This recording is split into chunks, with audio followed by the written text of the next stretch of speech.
forecast.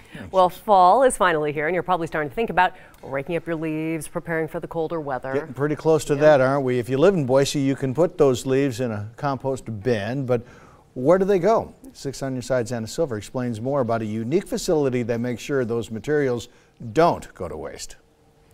Don, Michelle, I took a trip out to 20 Mile South Farm in Kuna. It's owned by the City of Boise and is a unique facility that gives the word repurpose a whole new meaning.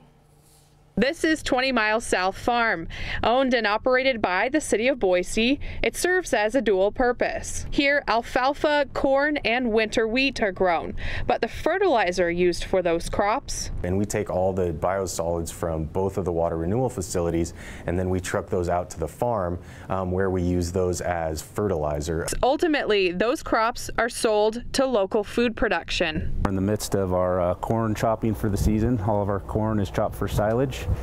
For animal feed, our wheat is kind of interesting because it is considered a food crop, so it is used locally for food production. Not only does 20 Mile South Farm have the biosolids program, but they also have a compost program as well. Separate from the biosolids program, the compost program picks up materials that Boise residents place in carts on the curb. One of the huge benefits of the compost program is that residents are able to compost their leaves really year-round. Republic Services then takes that material to the farm every week where it's treated and ground down. It's then turned into compost, which takes about 90 days. The city's collected over 36,000 tons of material from Boise residents, which, if you think about it, it's a pretty incredible stat, and that equals about 1,000 pounds per household on average since the program.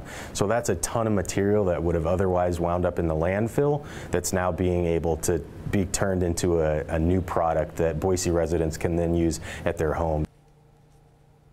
Now, if you're a Boise resident that participates in that compost program, you can go to the Idaho Botanical Gardens and collect that compost for free. Live in studio, Anna Silver, 6 on Your Side. Coming up on 6 on Your Side, a new way to